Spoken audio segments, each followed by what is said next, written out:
Hello, everybody. Welcome back. Welcome to a discussion which I think many parents today are, it's affecting a lot of parents today, and it's something new for our generation, something new but very fascinating for the generation which is using it, and. There are a lot of things that we can talk about. So, if you're wondering what I'm going to be talking about, we have, an esteemed panel here who are going to be talking about the importance of having parental control over the internet, over the kind of websites that your children are using.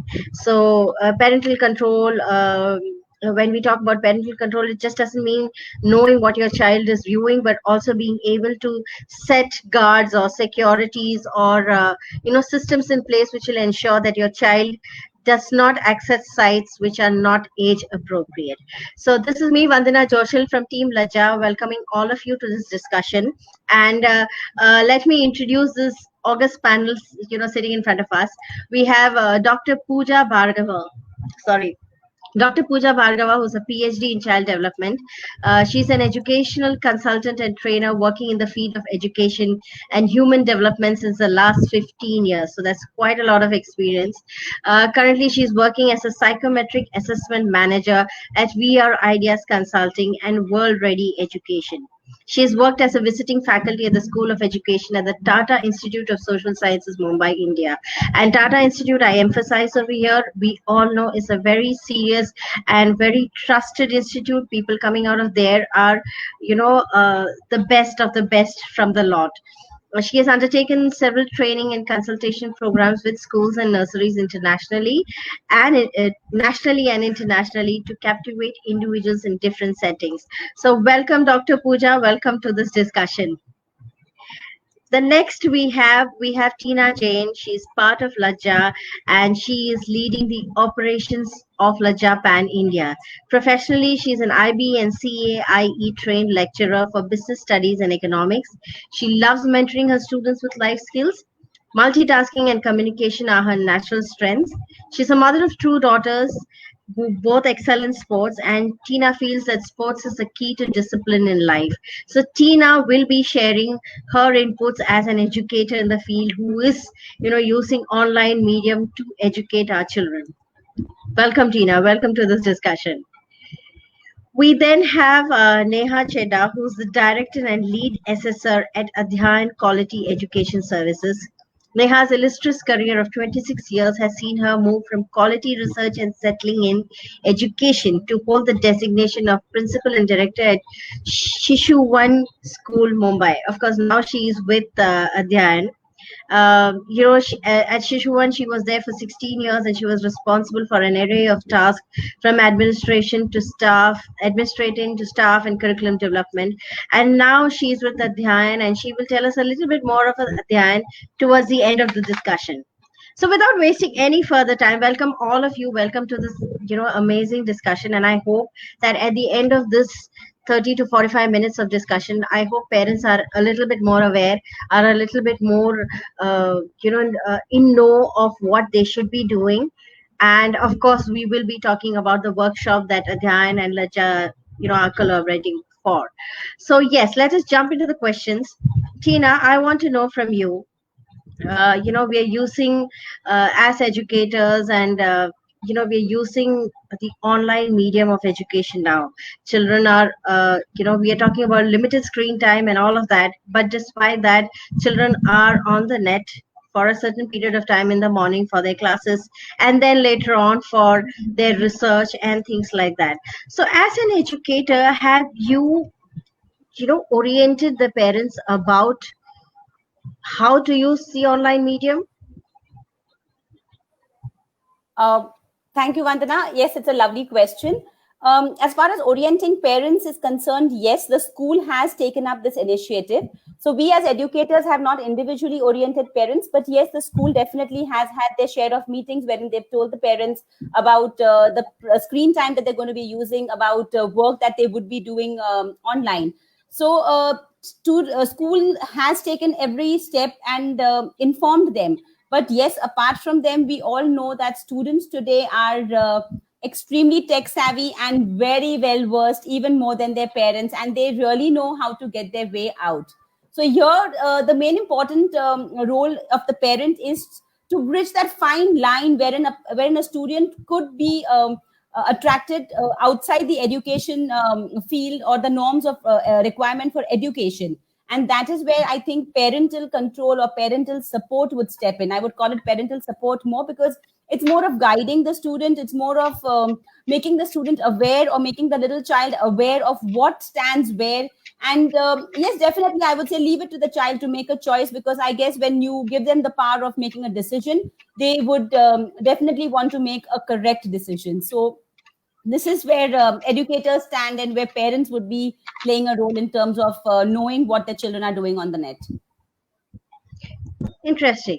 Uh, Neha, I want to ask you this. Since you have been somebody who's worked with children for over 26 years, and you have dealt with all kinds of children. Now tell me something. Children are no longer strangers to this digital world. But are they really aware of what's lurking in the www World Wide Web? It's called worldwide for a reason. Are they really aware of what's available there?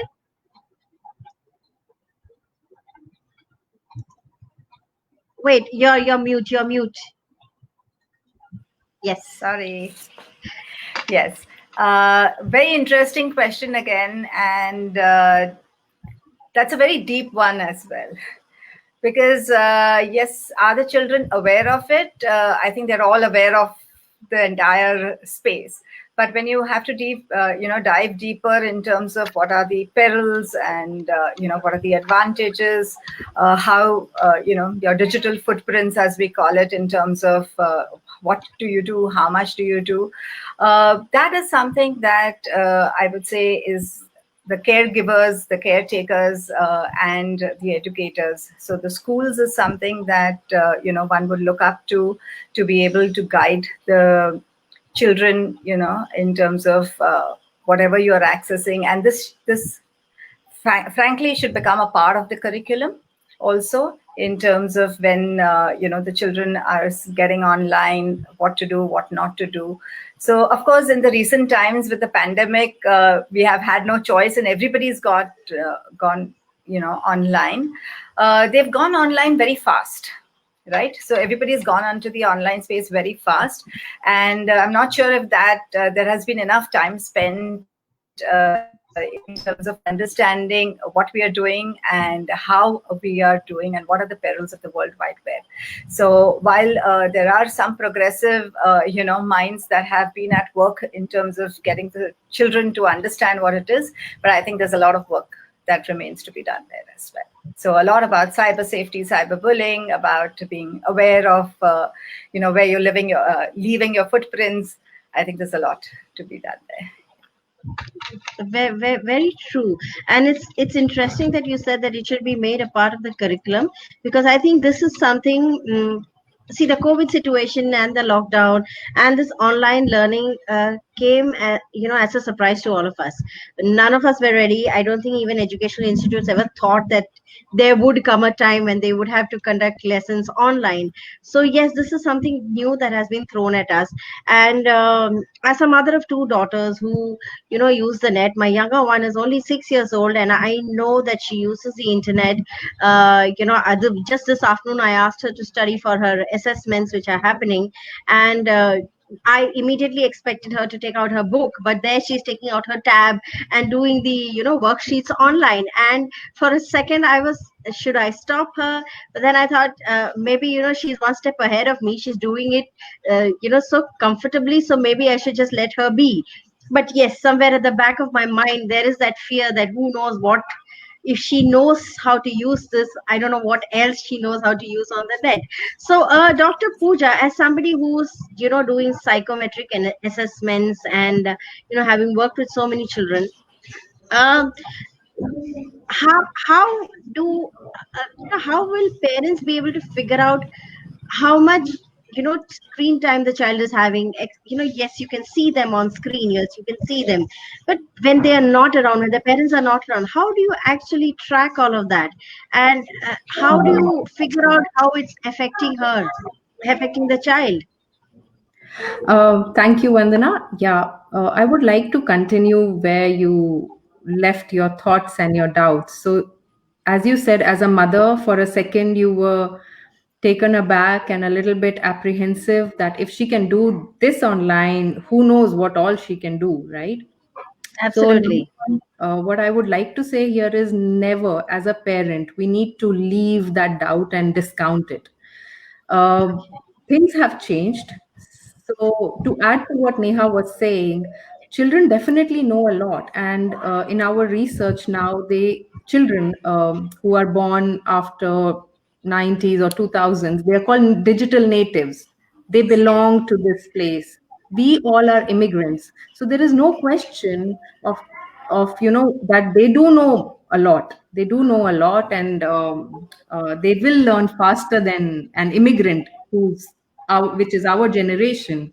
But let's still not discount our role as an adult, because psychologically, what we say, what a adult's brain can decipher, a child's brain cannot. So whether the child is even in their teens, they definitely know better than you, but their abstract reasoning is still developing. And as we say, cyber world is very abstract. It's actually not real. There is hardly anything that we see. So yes, take that advantage of being an adult to bring objectivity in your child's decision. So yes, do I would say, rather than leaving it to the child to decide, make joint decisions, work with them. Now coming to how number two, how to track their screen time, what they are doing. Uh, as a generation, I think we have been very well in evolving. We have kept pace with our adults, with our children, and with our current generation. So I urge all the parents to learn now as well. To why not take a step ahead? And these are some things which are right under your fingertips. You don't have to go out in the market looking for things. You just have your device. And what we do with Adyan, World Ready promotes, unlock the potential that you already have. And we work together in creating disciplines of having a dialogue with the child, sitting with them to explore what cyber world awaits for you, deciphering the machines and the iPads, the laptops, the desktops with them, setting controls with them, not to put a check on them, but to monitor as a whole family to what you are working towards. So these have some of the things we have outlined with Adyan, and we work mutually together to bring these out in our parental control section. So there are multiple ways, and it should never be pitched against that. Okay, parental control means I'm keeping an eye on you. No, together we are safeguarding each other as a family. I hope that Wow. answers your question. Yeah. Wow, that was amazing. That is something I think we all need to keep track of. Keep you be aware of, because, like you said, it's somewhere it's like the forbidden fruit. Just because you tell a child not to do that, probably the child is going to be, that's an incentive to go and find out what's really happening over there. So yes, together setting boundaries, together setting rules is important. And another point that you said is really interesting, that we are migrants here, but that is not an excuse to be completely unaware or blank about things like this. I think it's high time we educated ourselves as well. Very nice. Tina, I come back to you. I know you are dealing with children in the higher grades, but when you look at the kind of online, classes that are happening, children as young as 3 and 3.5 are also accessing the net. Yes, they are doing it with parental, guidance. Parents are sitting beside the child, but we being from a generation where to keep the child occupied, we give the phone to the child, and so, how healthy is this, giving having online classes for a 3.5-year-old child, and is the child really understanding anything? Because the kind of videos that are shared by the teacher, yes, they are educational and they are focused on a point, but from one site you can go to the other. So, so is this advisable? Thank you, Vandana. You've actually taken a piece of my mind where I do face this with my younger daughter as well, her she being 9 years. And we're talking about children younger than that being on the laptop and taking a live class. If you ask me honestly, when it comes to that young children, it's more of getting to know each other rather than being able to inculcate a concept, because it's more of time spending together, more of keeping the child engaged rather than focusing on whether we've been able to teach some part of the curriculum. So I would say live sessions, yes, would be really helpful, because children learn to connect, they learn to talk, they learn to express themselves. But with 3.5-year-olds, I really don't feel these YouTube video links would work, because that is something is at the excess of every parent as well. For an educator, I think what is more important is that the child takes away a memory of the class or the lecture or the time that the child has spent online, with the teacher being there, with the parent being there, and trying to get them together and working on a strong bond, and getting the child involved in a process that yes, we are here to take this further together. And it's okay if the child does not learn for that 1 year, because I think they have the entire life to learn. A concept or curriculum is definitely not something that should be bothering any person at that age, definitely. So yes, for 3.5 and 4-year-olds, I'm definitely not in favor of teaching concept or giving them videos or giving them homework. I think this is the best time they can really bond well with family, with parents, with teachers, share their own stories. And I think that's a great opportunity this time.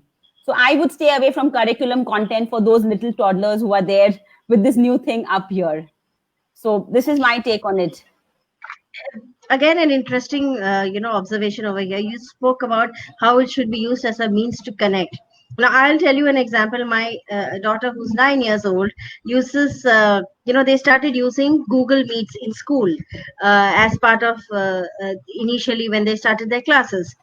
Now, one fine afternoon, I was very surprised to see that she and her friends had set up a Google Meet, and they were, these friends, each from their own homes, are connecting on the net on this Google Meet, and they're talking and all of that. Now, while I'm fine with the fact that they are connecting, and it was very endearing, really, very very sweet, and it brought a smile on my face. But then again, this fear that if they are able to set up something like this, and they're clicking on the link, and they're chatting with their friends, video chatting with their friends. But what if somebody else has access to this? Somebody else is in that group chat with them, and he or she is observing our children, learning their mannerisms. I know I'm going slightly off track, but this is a fear, and which is a very real fear. What do you say about this, Dr. Pooja? So absolutely, it is a fear, but I will ask another question, Vandana, that why will you stop and not educate your child about it? Like, okay, right, go back 30 years back, okay? When we were growing up, our parents used to tell us, please don't accept sweets from anybody when you're going in the train. Please don't tell your names to the strangers. Please don't open the doors for the strangers. If I'm not at, the general health and safety tips we used to get whenever we stepped out of our home, whether we are going in the school bus, don't take any other school bus apart from your school's particular person. These are some of the Yes. things we need to have a dialogue with our children. And to support this point, Vandana, a lot of schools, we are working with a lot of schools and a lot of children with in world ready education. We basically impart these skills to children starting from grade 1, year 2. That what is your cyber footprint, what are your netiquettes, so what are your etiquettes on when you go on internet. Okay, you do Okay. not share your real names. And these are, I mean, as a parent, you have to, once you give the device to your child, it's like giving the key to the front door. So you tell the child, hello, I have given you the key, please don't pass it on to anybody else. Right? So these are Yes. very real concerns, and we should address it as naturally as it comes as a question to a parent. we should never hesitate. I really, whenever we do these workshops, we say, respect your instinct and fear and doubt.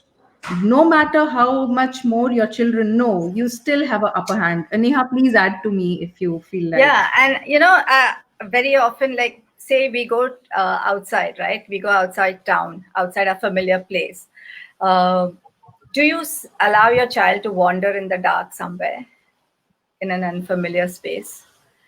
I No, mean, obviously I not. know, I Yes, know, yes, right? And you know for what reason. So I think with yes, the yes, same analogy is that the entire internet space is alien to us immigrants, right? As Pooja says, how do you allow your children to go into that, and you trust that it's all going to take care? So by itself. So I think the whole bit is that as parents, as caregivers, as caretakers, how don't we also need to know where they're going, right?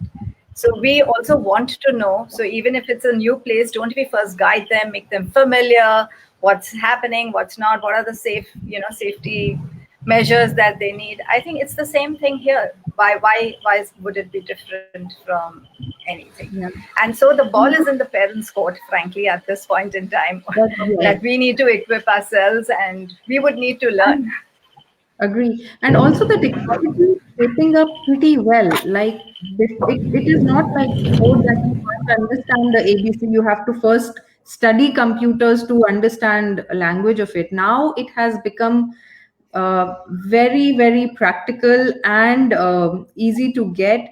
Thanks to, again, all the information is there. All we have to do is just be willing to, yes. receive it. Absolutely. So basically, the instructions remain the same, just the medium has changed. Earlier, we would tell our children, ki, don't unlock the door and don't step out, don't talk to strangers. And now we're telling them, be very careful about who you're accepting as a friend on, this the internet. And now I'll come to another question. With now students are using iPads, laptops, and there are students where if two children in a house, one child will sit with the laptop, the other will probably take up the mobile for doing these online classes. Now the fear here is when it's the father's mobile, invariably you have a lot of pornographic content, and not that I have anything against this, but with the WhatsApp messages and all of that gets shared, you have a lot of these adult content on a mobile. uh, Now how do you so what is more scary? Using a mobile is dangerous, using the iPad or the laptop, where would categorize each one? Vandana, Scariest, less scary, and all of that. I mean, this question is very interesting. So, number one, I would say, you so you make a cocktail, okay? You add some liquor in it. Whether you are having it with water, with ice, or with juice, liquor change? Does the effect change? All right. No, You've it answered doesn't. me. It Yes. doesn't. It's still the same. So the medium is internet, right? And that's what we do. I mean, it's so interesting to know that once people need to simplify it, it's not that complicated. That if I use a mobile, it's safer. If I use a tab, it's safer. If I use, we have all kinds of people. People have different means. So please choose whatever device is within your means, is comfortable to you. But on each and every device, we need to follow some measures. We need to have some guidelines. We need to set rules for parents and children. Ideally, tell me, it's a question from the viewers, and if you can ask for answers, how many of them give their bank locker keys to their children? Okay. I don't. I will not. Maybe even when my daughter is 18, 19, I still won't. I won't give it. It's something very precious to me, right? True. Um, so privacy and demarcation between what is adults content, what are children supposed to do. uh, it's all very, it's very demarcated.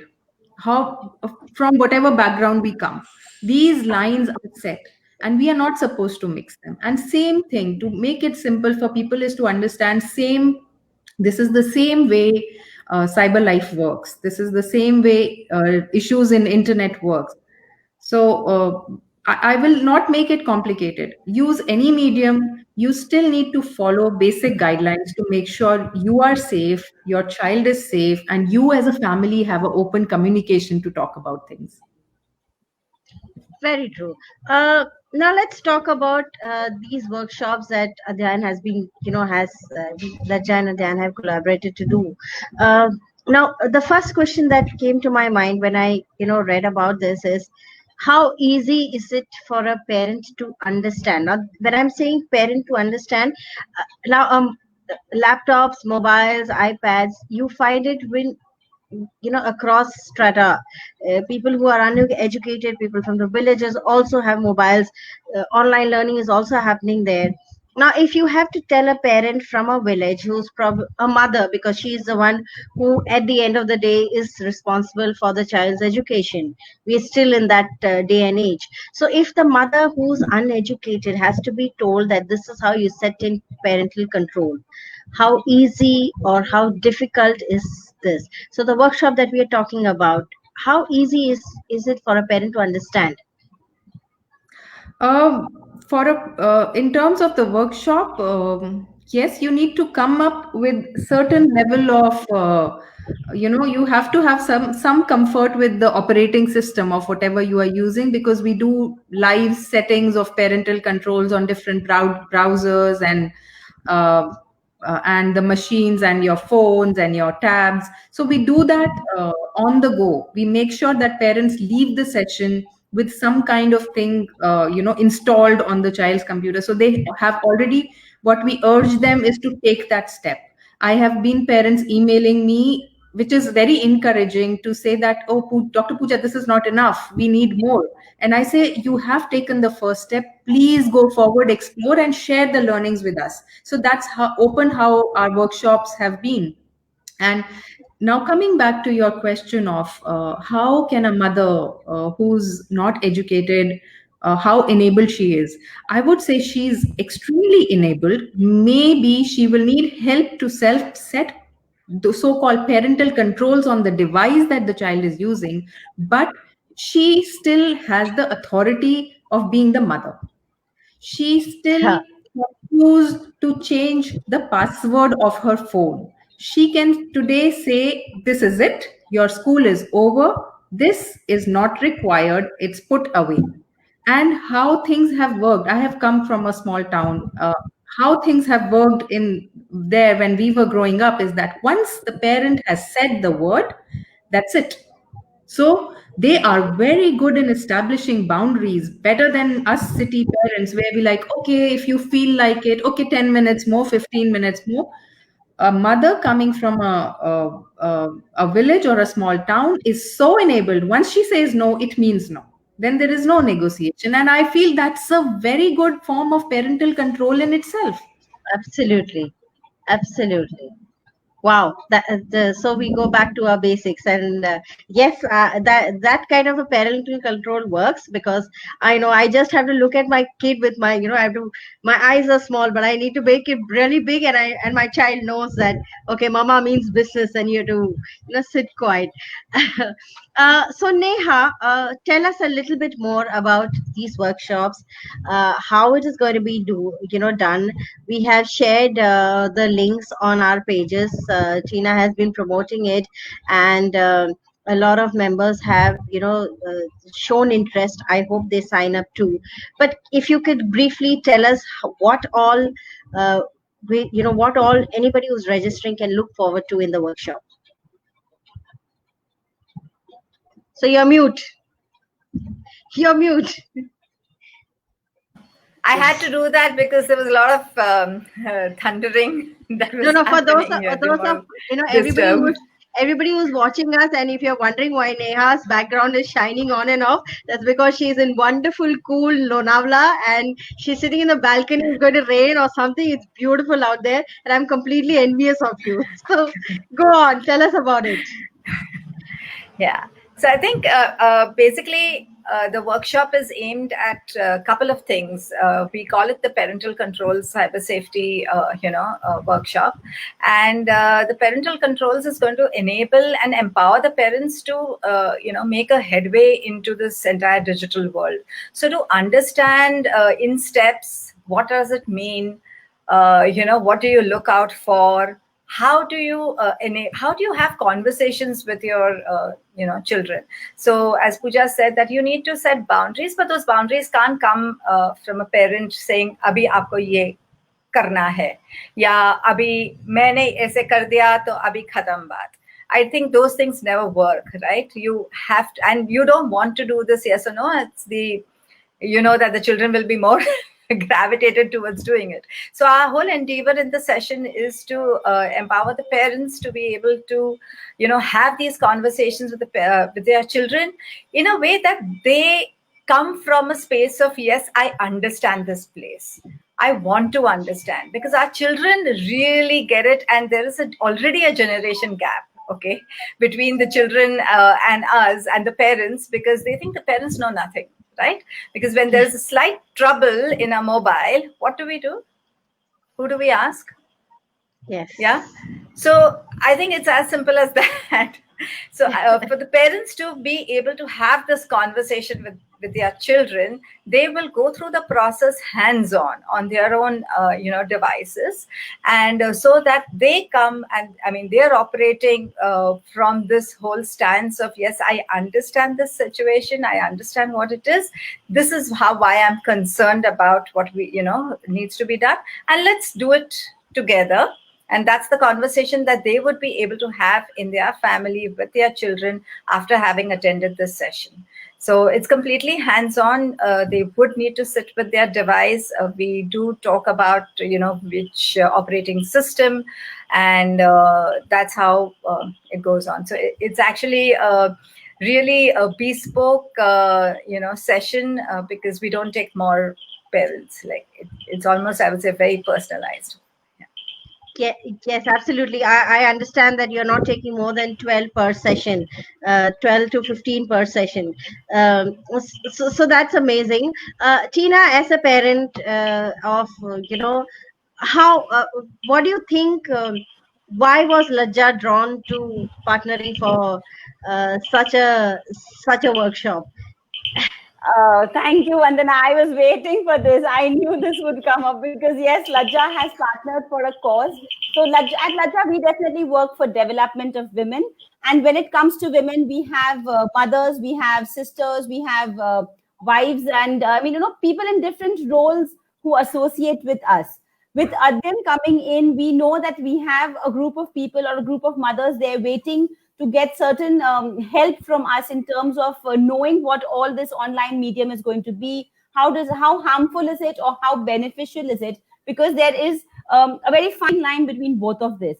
With Laja associating here, we tend to get people to know that yes, internet can be beneficial, yes, but if not monitored and if not supported well, it can be harmful as well. So Adyan is doing a fantastic job, and we want to educate our Laja women who are in that process of their children accessing things, and we want them to be completely aware. And as a cause also, yes, we want to spread the message, because I guess every mother, every parent would love to know how they can achieve the maximum benefit out of this online education system that's running right now. So yes, that's the cause Laja is up with. Absolutely. So just like Tina said, we have, we talk about, people talk about empowering women, and we have always worked with this premise that women are already empowered because we handle so many roles. But I think the most challenging for us would be the one of a mother, because we have to be able to be, the guide, the mentor, the inspector, and the monitor, and all of that. And if we like I said at the beginning, mothers are the ones who mostly sit with their children when online classes are on, or and the kid invariably uses the mother's devices to access the net. So I think it's very important that mothers know how to set in these parental controls, how to check what their child is doing, how to, it's not about being the policeman and at the crossroad and stopping the child, but maybe being aware of what all the child is doing and is capable of doing. I guess that's what's important over here. And like Dr. Pooja said, it's about collaborating, working with your child, working together and learning together as much as possible, I guess. So yes, these workshops begin on the 13th of this month. You have one workshop happening on the 13th, and like I said, we have been putting out the promotions and posters, and I hope that many people do join in. I know that a lot of people are watching us live right now. I don't know why people are not putting questions. Maybe I'm asking all the right ones. Maybe that's why nobody's asking questions. But I hope we have answered everything that's been on your mind, and I do hope people sign up for this workshop and learn as much as possible. Any Before we end, this has been a very interesting conversation. Before we end, any words from all three of you? You can go, Dr. Pooja. Start off with you. Anything you want to share with our viewers? No, it was really nice interacting with all of you. I would just say that our aim with these workshops is to make you take that first step. So sometimes, we even encourage children to join with their parents, and there have been, isn't it, Neha, that we have Yes. had children joining with the parents and helping them figure out the parental controls. So, and we have had not only children, we have had grandfathers, grandmothers, Grandparents. Wow. yeah, Yes. grandparents joining for the workshop, just to make sure that I just want to learn what you're doing. So it has. So even if you feel you won't be able to do the technical part of it, join us for the workshop, because everybody takes back something from the session. Be it having how to have a conversation with your child, as simple as have setting something on your phone, which is a 2 minutes job.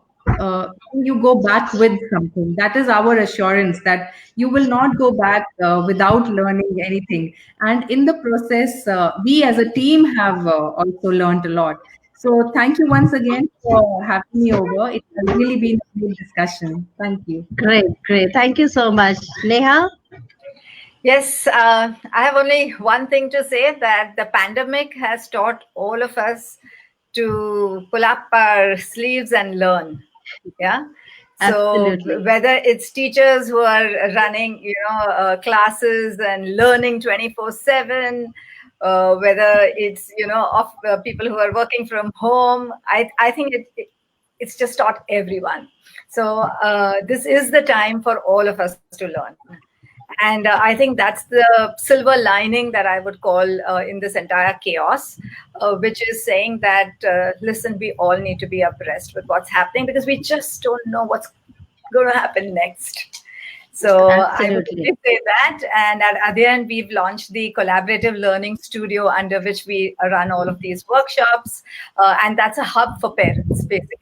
So we completely recognize that while we're working with schools and teachers and students, parents are an integral part if the marriage of 15 years in a school has to be successful.